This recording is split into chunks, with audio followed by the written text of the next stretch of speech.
are you still doing that for your kids for Christmas? What's Christmas like for you as a parent? Because it was an exciting time. Kwendamna Fest, my lights at Tungizwa was also a spectacle on its own.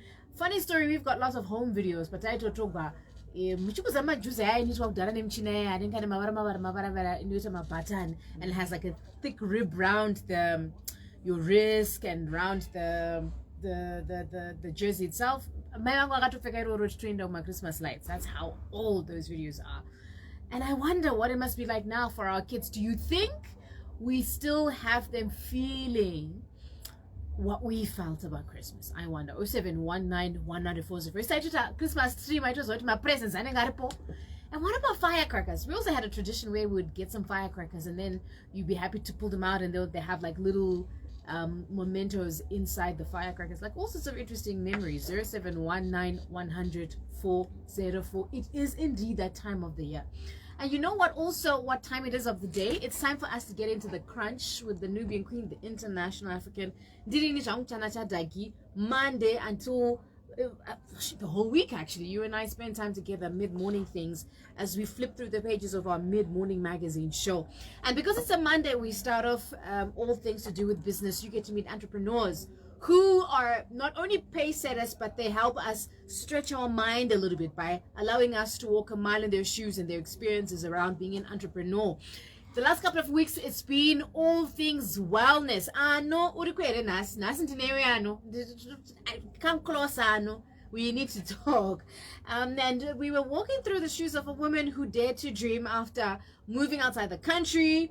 And while she was there, she dared to set up a business, which, as usual, came up as a solution to her own situation. Her son had skin problem, and from then on, she found herself 10 years in a foreign country, and within 5 years, her business was thriving. And when it was time to come back home, she simply kind of closed shop and came back and re-established the business. She says, "No, Zimbabwe, it was pretty much as if I'm starting the business again," because obviously business laws in Zim and business laws in Nigeria are slightly different. Well, we're trudging on with that story because it actually is very layered. And this morning we want to talk about another dimension of this woman's business. Now, her business is all things to do with organic skincare. Think about your baobab oil. Think about now I need help here because I seem to confuse amarula with and it's just slipped my tongue, and the Shona one, mafura. Sorry, I don't know why I was getting tongue tied. I think my mind is slower today, it being a Monday. And she makes a wonderful range of organic products with pressed natural base. And then she's also expanding the business by including other skin range products that she does not necessarily make. And we were checking with her last week. Where you don't necessarily want to spend time investing. Is it possible to do what they call private label or white label? 0719-104. Do you remember what those differences are? Well, as we are looking into this billion-dollar industry, which is set to hit 200 billion by 2030, which is not far from now, and especially when it comes to work. Welcome to Big Business Pep Talk. But if you like to talk, then you're in the right place, because Capital 100.4 FM Harare's Happy is all about talk. And back in studio this morning is Hazel Nyere, the co-founder of Nakisa.skincare, co-founder with your husband. Yes. Yeah. Is that easy? Firstly, co-founding a business with your life partner. Thank you for having me again. I think if he's a silent partner, it's very easy, of which he really is. He doesn't get involved in the day-to-day runnings of it, so it hasn't been a challenge. But from what you hear, do you recommend doing business with your life partner? I think if there's a structure in terms of who is the CEO and there's a clear reporting line, it's not about home, it's now a professional setting, I think it could work. I mean, there are quite a number of couples who work as who are in business together, and it works. 0719-100-404. Might you be one of those partners or spouses that is in business with your life partner, and how is that going? To know but we not feel like it's the way to go. What's been your experience? Let's recap a little bit into some of the nuggets we've learned so far from Hazel from last week, right here on Capital 100.4 FM. That is happy. Especially about skincare business, wellness business. This is your space to come through and ask all the questions. Business Pep Talk. And then you choose the one that goes for you. But you just pay for the service online and it's done.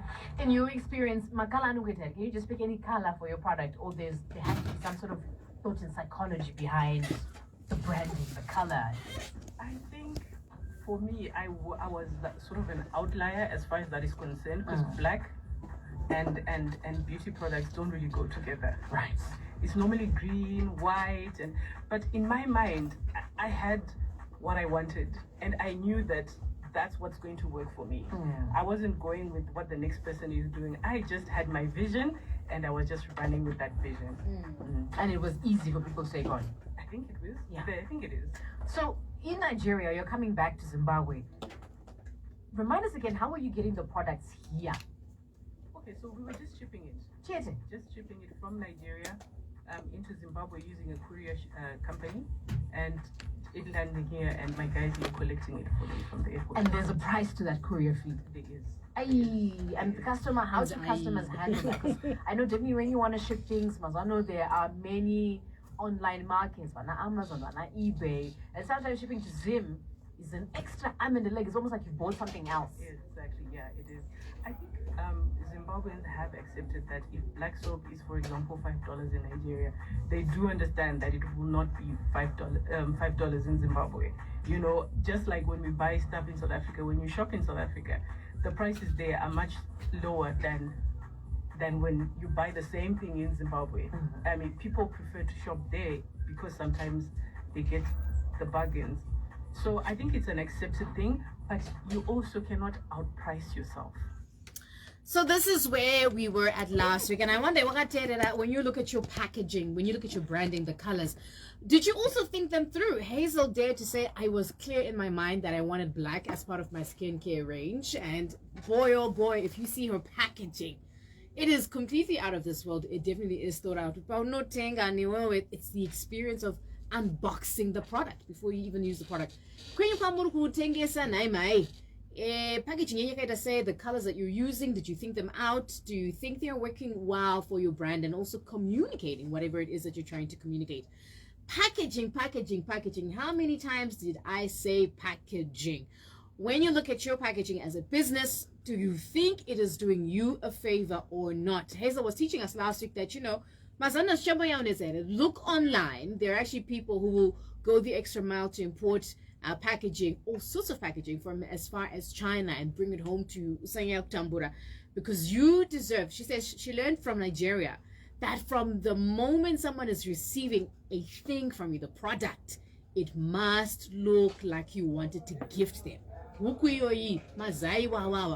Do these things look like you wanted to give your customer or your guest? So Hazel, let's talk about the wellness connection, right? So you are into skincare, but the business has also expanded, and you've turned skincare into coaching. Talk to us about that. How did you connect the two dots? Okay, so when somebody buys black soap, for example, it's meant to clear acne and breakouts. But if the customer is not eating well, if they're not drinking water, if they're not sleeping enough, if they're not exercising, these things impact how their skin looks even after using black soap. So I've had to go deeper into teaching people how to incorporate wellness in their skincare routine. If you don't do certain things, you can apply as many products on your face on the outside and it won't change much. The problem will keep recurring. So I've had to bring in the wellness coaching to really complement your skincare. So the coaching in itself is a service in itself. It's not a product, it's a service that you give your clients. Yes. So do you have to charge extra for that? Successfully integrated wellness coaching into your skincare practice to address deeper if it's part of your skincare consultation, yes, there is a fee to it. and then when I speak at events, there's also a fee to it. So it's part of the business, a different arm of our business. I love how you managed to because you've diversified but still within the same niche, right? Where you see, okay, what else am I good at? And I know that's probably not how you thought about it, because you were seeing that people buy the product and then they would claim that it's not working, but it's because they didn't understand their skin. And then you decided, okay, I can actually expand the business by then adding a skill. Would you say it's your skill, being able to coach people into good skincare? I think it is a skill. You have to work at it. It doesn't come naturally.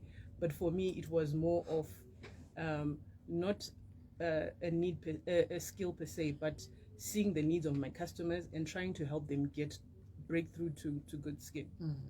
So, because oftentimes with your product, you didn't have to teach people how to use it so that they get the long-term results. And often enough, I can imagine with skincare, you will get customers that are looking for a quick fix, right? So I can imagine educating customers on the long-term results, which is also marketing. It's a lot. How do you balance the educating, the coaching of your customer, but also with the business side of things? I think for the coaching bit, it's key to educate customers. Skincare is not an overnight success thing. It takes time and it takes patience. I mean, it takes almost 30 days for your skin to regenerate. So start expecting results after 30 days. But we are in a society where everything is like microwave instant results. So it's teaching customers patience and helping them through the process. It's not just a one-time event or purchase. You keep I have to keep speaking to my customers. But balancing it with business is different, because the difference is really pushing the message out there and selling yourself as a brand, because I'm in business to make money at the end of the day. So that part has to run on a daily basis. You know, it's the first thing I do in the morning when I start work. It's to sell, because you have to start with you have to start with what brings in the money. So selling is key to business, and then the customers are what bring the business to us. So you have to balance the two, but I find it's not too difficult to balance. So it's Capital 100.4 FM, Harare's Habit. I'm curious to hear from you how you are approaching packaging for your business, and also as you're listening into Hazel talking about her business, where it's not a quick fix and you've got to be able to communicate that to your customers. Do you face the same conundrum for you as well as an entrepreneur, and the idea that you might have a product as well as service? For the service and the product that you may be offering as a business. Now, you have pillars for wellness. Talk to us about your wellness pillars. Okay, so there are about 10 pillars of wellness. There are many, depending on how they are split. One of the main pillars we look at and talk to our clients about is the physical wellness. So this one is taking care of your body, the inside and the outside. So this is hydration, drinking enough water, eating healthy food, reducing the sugars, the oils, just the junk food, and exercise, getting adequate sleep. World Health Organization says at least 7 to 8 hours of sleep. And it's not just being on a bed, it's also like going into deep sleep, restful sleep. Because when you don't sleep, you have lines on your face, you have wrinkles, you have under eye bags, and all this contribute to either good skin or not so good skin. So those are the main ones for the physical wellness, and of course your medical checks, because some illnesses cause your skin to be ashy, to be gray. So making sure that physically you are well, you do your medical checkups, and sort out whatever medical issues you might have. So that's on the physical. Then there's the emotional one, where if you're stressed, you just age fast. You have to unburden yourself emotionally to be able to glow. Sometimes you find a woman looking much older than her husband because she carries so much stress. So that's one thing I help my clients with, to find ways of de-stressing. What works for you? Is it being in nature? Is it taking a walk on the grass? Grounding yourself? Is it listening to music? Is it hanging out having coffee with your friends? Whatever makes you feel regenerated, and de-stressed. That's what we tell our clients to look at. And then there's the mental or intellectual wellness. Just being someone who is reading or learning, that is actually part of wellness. Social wellness, having healthy relationships, not abusive relationships, making sure that whoever you are around, you spend most of your time with, is not toxic, they are not causing you stress, they're not causing emotional turmoil. So yeah, so your relationships are actually key to looking good. Gotcha. Yeah. And then the spiritual wellness, for me, it's a big one, because the more I'm grounded spiritually, the less stressed I am, the less I'm worried about certain things. So spiritual wellness is actually so important. Just being able to talk to a higher power and sort of unburdening yourself in that way. So for me, spiritual wellness is also a big one. Then there's environmental wellness, and this one also applies to work situations. How is your work environment? Is it supportive of your career, or it's unsupportive? Because we spend so many hours in the office, we have to make sure that it's a good office space, and not just as an employee, but even employers have to incorporate wellness in the corporate setting. So just having support, like understanding if your employee needs to go and nurse their baby, or having programs which help with exercise and healthy eating, walking programs, gym subscriptions, and those sort of programs. They help with workspace wellness. And then financial wellness. When you don't have money, you can't have good skin, because you're always stressed. You're always thinking. So I think a lot has to do with your mental space. So if you're not financially okay, then you're always in survival mode.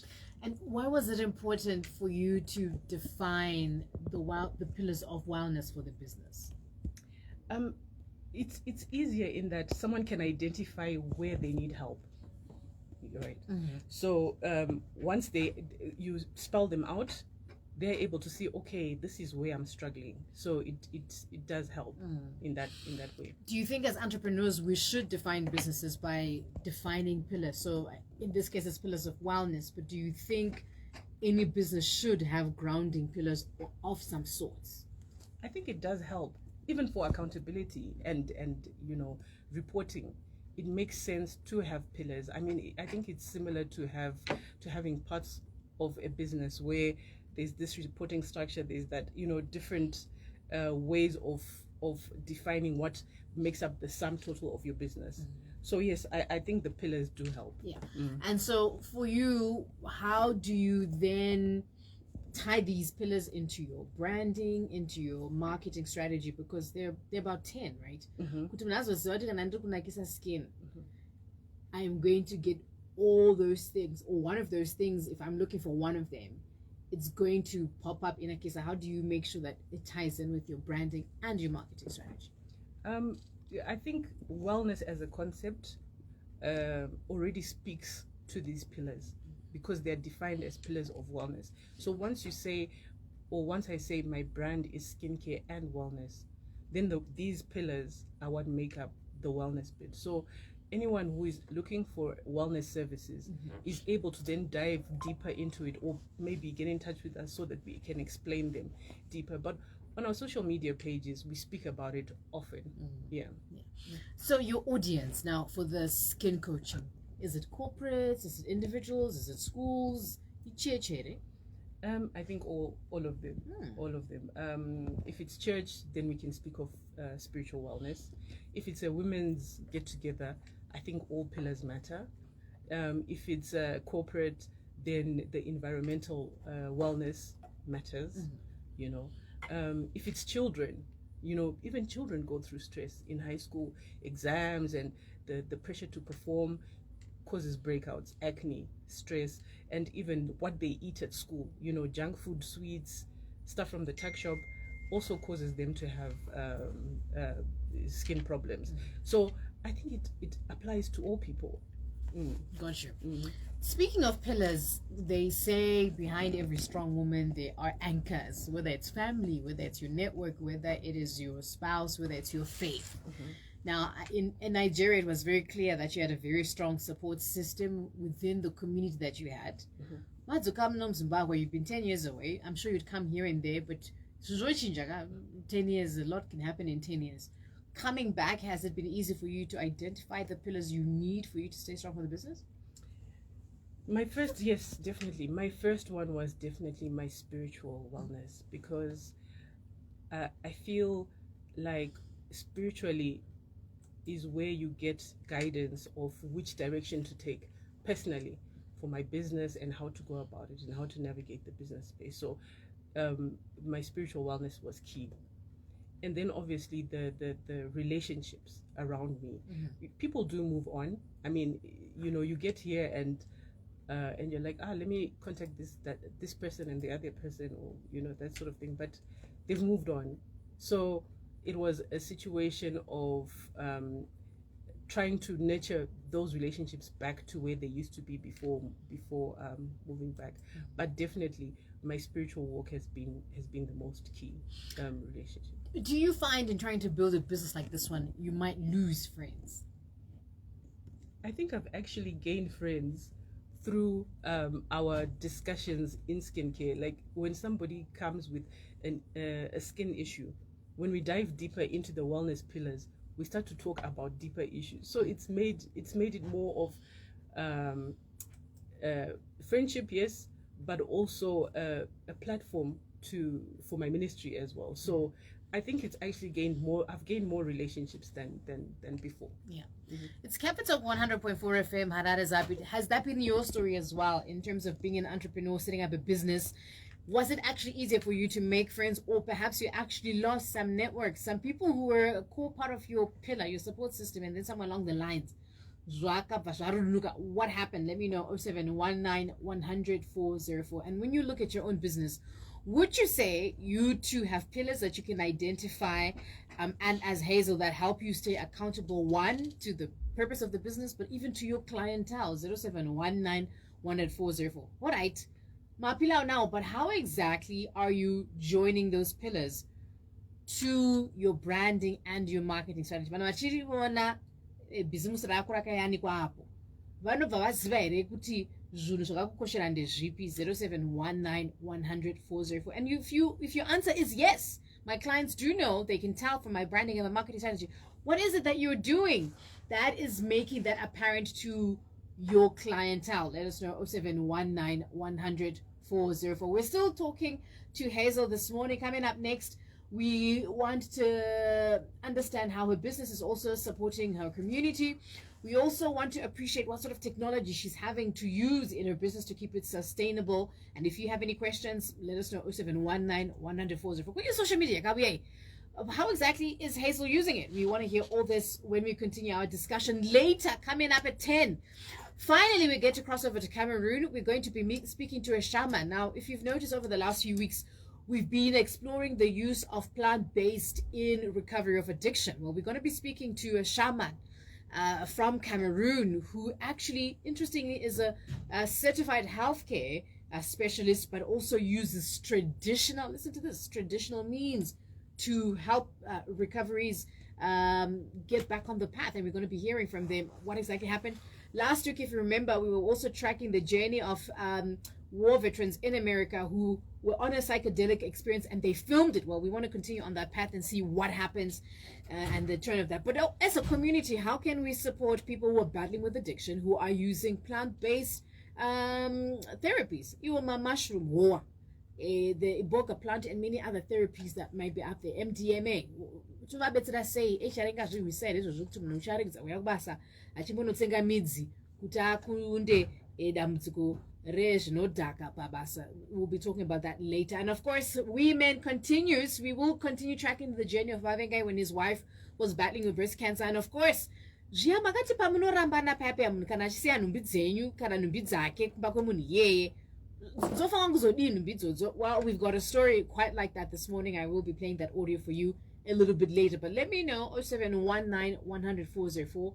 Talk to me about your packaging. Talk to me about the pillars of your business. Would you say vanhu vari kuona business rako are clearly able to tell what you stand for just from your branding and your marketing?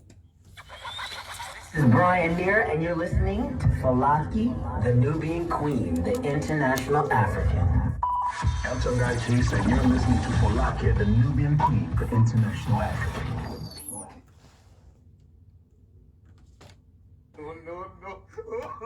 We take no prisoners. We are here to rule. Capital 100.4 FM at 8. Harari's Heartbeat. Hashtag dominate. We don't negotiate. No. We take no prisoners. We are here to rule. Capital 100.4 FM at 8. Harari's Heartbeat. Hashtag dominate. Business Pep Talk.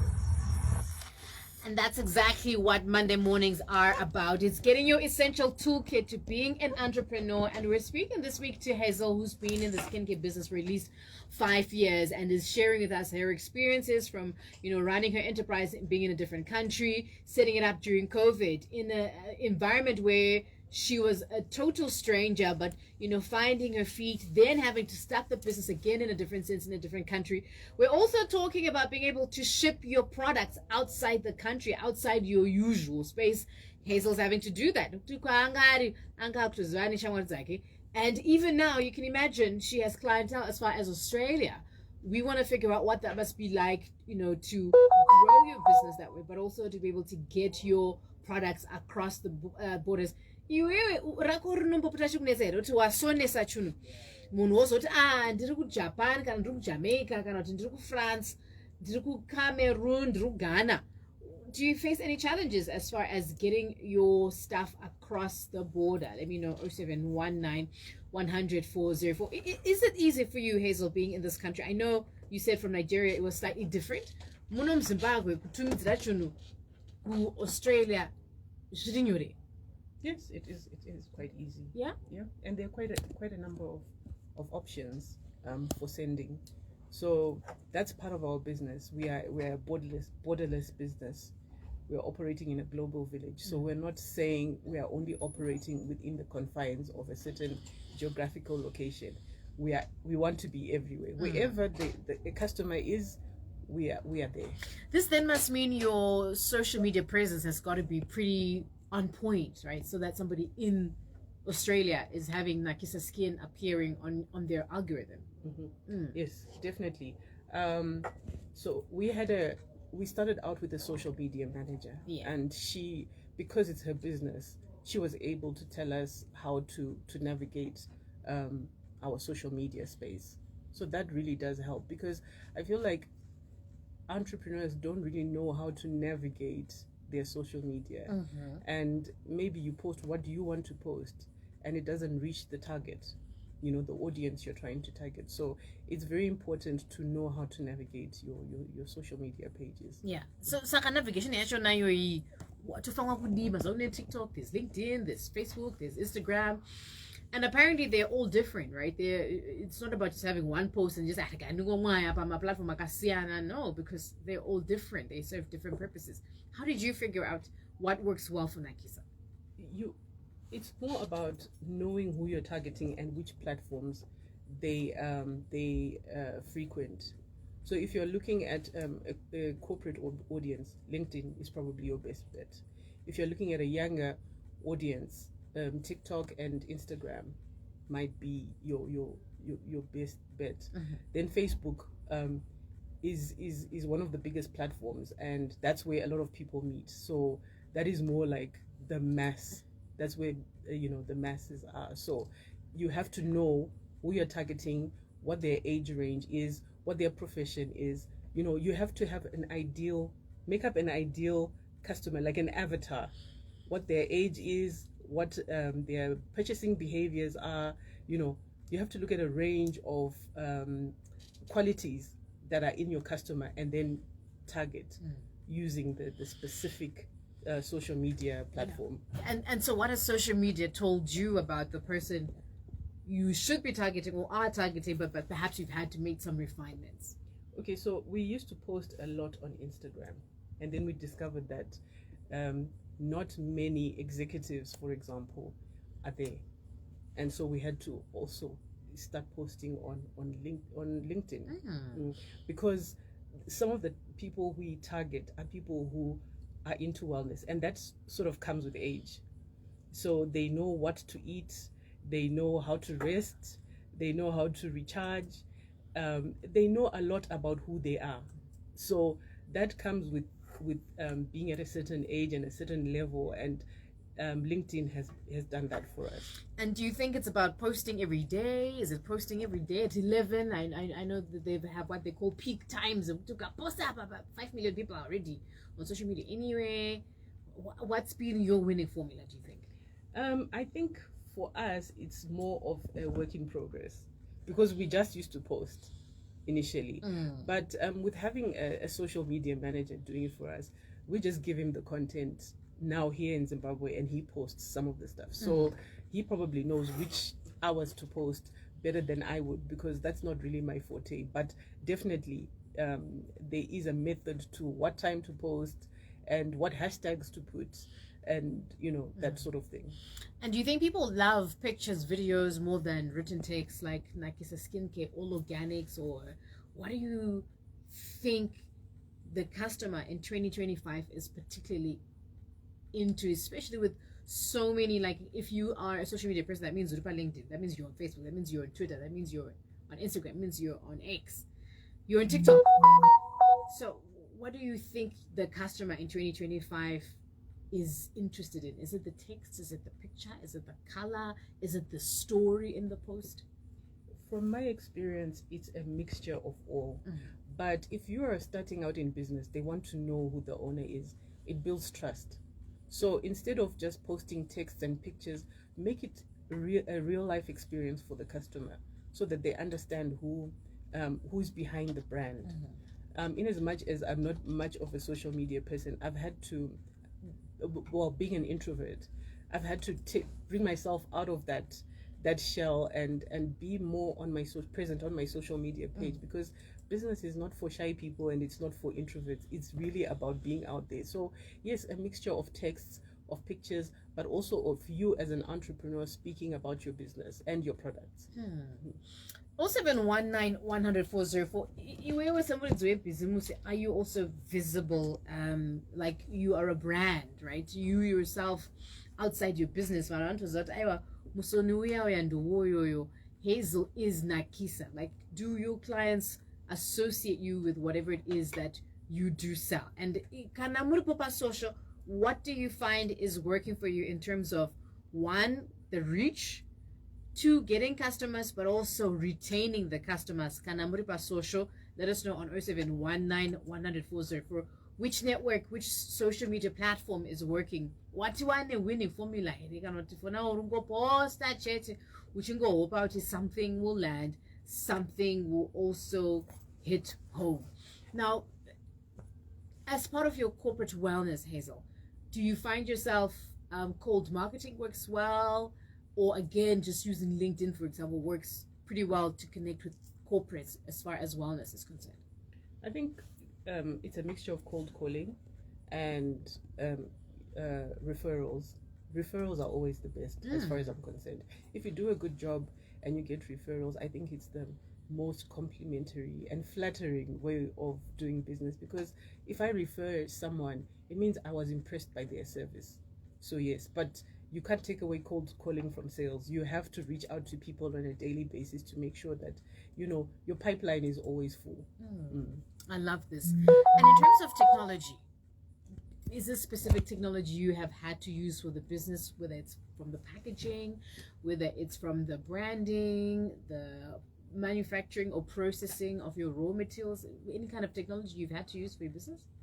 I think being a small entrepreneur, the most technology, if you're not in manufacturing, the most technology you use is like your recording devices, your microphones, and that sort of thing. But of course, if you're in the manufacturing, it would depend on which sector you are operating in. Yeah. Are you the sort of entrepreneur, Hazel, that believes in investors for equity, or you believe in 100% ownership and Definda Kapa Moon or part of the business, even if they're going to bring in something of value to the business? I think equity does help in motivating the best performance from an individual. So equity does help. And even when we look at sourcing of raw materials, the more our plan is to go into rural areas where there are women who need an income and they can do the sourcing of the raw materials. So we would want to have them have an equity in the business at some level. But I think equity is a good way to get people, very involved in the business. They feel like they're part of it. They don't feel like, they're an outsider looking in. You spoke about community there. I want us to hold that thought and I want us to come back to it in a second. But you are a mother. You are a wife.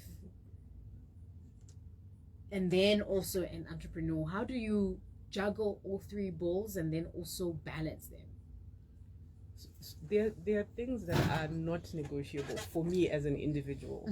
And that's what I love about being an entrepreneur, because I'm able to be a present mom. Not that I'm saying that those who have 9 to 5, 8 to 5 jobs are not present, but the fact that I can juggle my time for me is a plus, because I can be at a sports game, I can drive out of town to support my children, I can be at the doctors with them. It's for me, it's a gift. And as a wife, I can also be that person who can be present in the kitchen. Things that are important to my family will always be important. And in a way, you can't have the best of both worlds. You just have to choose what works for you. If you're a corporate girly and you're out there trying to make it, then that's you. But there will be some stuff you have to sacrifice. I mean, there are women now who travel a lot with work. The whole week, wana auntie and that sort of thing. It's sort of heart-wrenching, but you've got to do what you've got to do. But what I like about my job is the flexibility. I really love it and I value it. Yeah. You didn't always start with flexi hours, did you, though? Because No. initially you were in corporate. Yes, I used to work. But it's funny when I think about corporate wellness now. My boss, her name was Barbara Irvin, actually. She allowed me to go to sports days. Why? Because her son was at the school my son was at, her grandson actually. And she'd just say, Hazel, today I know you've got sports day, please go. So I value it so much, and I wish there was more of that in corporate today, that as long as your work is not failing, go for an hour and be with your son and then come back to work. Have that flexibility to allow people to be present in their personal space, but still perform in the corporate, in their job. So yeah, I in as much as I was working full-time before, my boss was just amazing like that. Would you go back to being full-time and a business and be a business owner? I think it's a stretch. Something will suffer. And where your passion is where your attention goes. So if your passion is more on your business, I think your job will suffer. If your passion is with your job, your business will suffer. There are some women who I know for a fact work from 8 to 5 and then bake cakes at night. But something will give at some point. Yeah. If you are an entrepreneur that's juggling both hands, both balls, all balls, whether you are male or female, how is that going? So Hazel, you spoke about community, and I think in every single episode we've had with you, you have brought in the element of community, of roping in women, and you say sell products, go sell, go make money, go grow the business, right? So we have a concept on this show that's known as entrepreneurship. But before I explain that to you, when you look at yourself in the business, do you see Ubuntu in any way, which is I am because you are, then I am, in how you are running the business and how you're collaborating with locals or other people from other parts of the world? We haven't gotten deep into that because we still outsource some of our products. Like I explained to you, the black soap comes from Ghana. So it's in a remote area in Ghana. I do understand how the rural women there being supported by my purchases, my business purchases.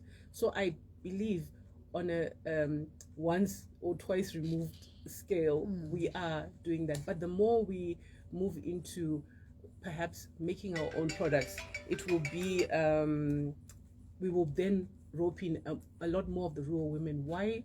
Because most of our products are sourced from rural areas anyway. So it's a good level or way to empower women in rural areas. Yeah. You also distribute other brands that are not yours. Would that not be a form of collaboration as well? It is, in that we bring in products that are easy to sell, that are well known in the market.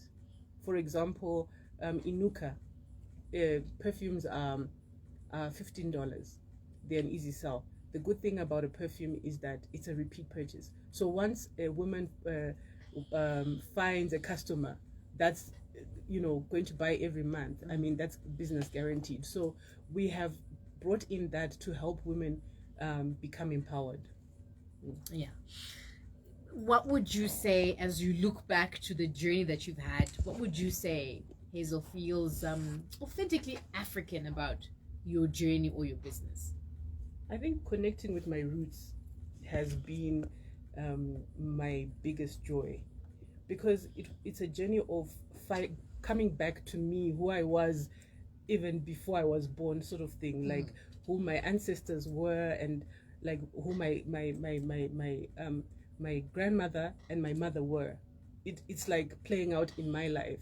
So that authenticity is part of my journey. I love it so much. I love looking at nature, but then that takes me back to who we were as a people before, where we are now. Yeah, and when you look at the standards of beauty, how they are rapidly changing, and some of the bizarre things we are doing as women, you have to find who you are. I feel like the more you want to change yourself is because you don't know who you are, and you probably are not confident in who you are. So our payoff line is be your own kind of beautiful, because everybody is beautiful but in their own way. I can't be you and you can't be me. So be content with who you are, and you are most likely not going to go for all the gimmicks on the market, and these gimmicks which have very bad health side effects in the future. I mean, bleaching is one example, which causes a whole lot of health issues like infertility and organ failure and skin cancer, and that awareness needs to grow. Wow, that's kind of scary, isn't it? If we're bleaching our skin, how that might actually impact our health. So lastly, but in a way least, Hazel, as we say goodbye to you, we're going to throw at you some rapid fire questions. You don't have to overthink them, but you have to respond as quickly as you would. All right, so the first question we throw at you: your practical toolkit for someone who's aspiring to get into the skincare business. Your practical toolkit will be to look for a company which will help you set up the business without having to go into manufacturing. It's best to buy products that are already made, and it's simpler and cheaper to start with. So you've kind of answered the next question, I think. What's the best entry point into this business with limited capital? The best entry point would be the same response here. And any part of the market you'd say avoid this market? Avoid the bleaching market. Yeah, quick fixes are actually very detrimental to health. Anything that tells you you'll look different in a week or 2 weeks is probably toxic. One underrated strategy to grow the business? Women, target women. Actually, no, target women and also target men. I think men are a raw market. They are low hanging fruit. They just don't understand that they need skincare, but they actually do. A few men are getting into it. It was mainly it's for women, but it's for all. It's everybody has skin and it needs to be taken care of. So yes, men are low hanging fruit, I think. And the one thing you wish somebody had told you before you got into business? It's not easy.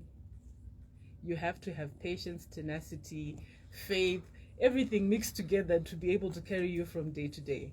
Definitely. Yeah. And so finally, by no way least, how do we get a hold of you? 1, 2, what's your final advice to someone who wants to get into business, whatever that business that they're thinking of trying is? To get a hold of me, our social media platforms are Nakisa.skincare on all platforms.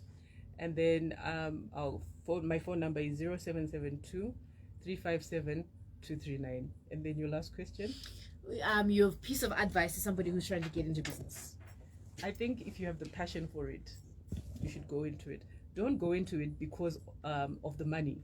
Because if your passion runs out, if the money runs out and you don't have a passion, you'll probably crash and burn. But if you have a passion, that carries you through even the darkest days. So do something you love, you're passionate about, and push as hard as you can. Do something that you love and push as hard as you can. As you can see, building businesses that are authentically ours, leveraging on our community, is really, really bringing out the best in us, I think, as Africans, and also connecting with our unique needs. Much thanks to Hazel, who's reminded us that wellness is not break from business, is actually the backbone of it. And also she was sharing with us how to build a sustainable enterprise. And also, did you notice how it was also important for her to, or for you to be a sustainable person with your pillars intact as far as you can? Because wellness is not a luxury. It's definitely leadership. It's 11 o'clock. It's 10 o'clock. News is coming up next. And then we're going to be getting into detox. We hope to be going to Cameroon this morning and find out how exactly the psychedelic therapies happen. Thanks so much, Hazel.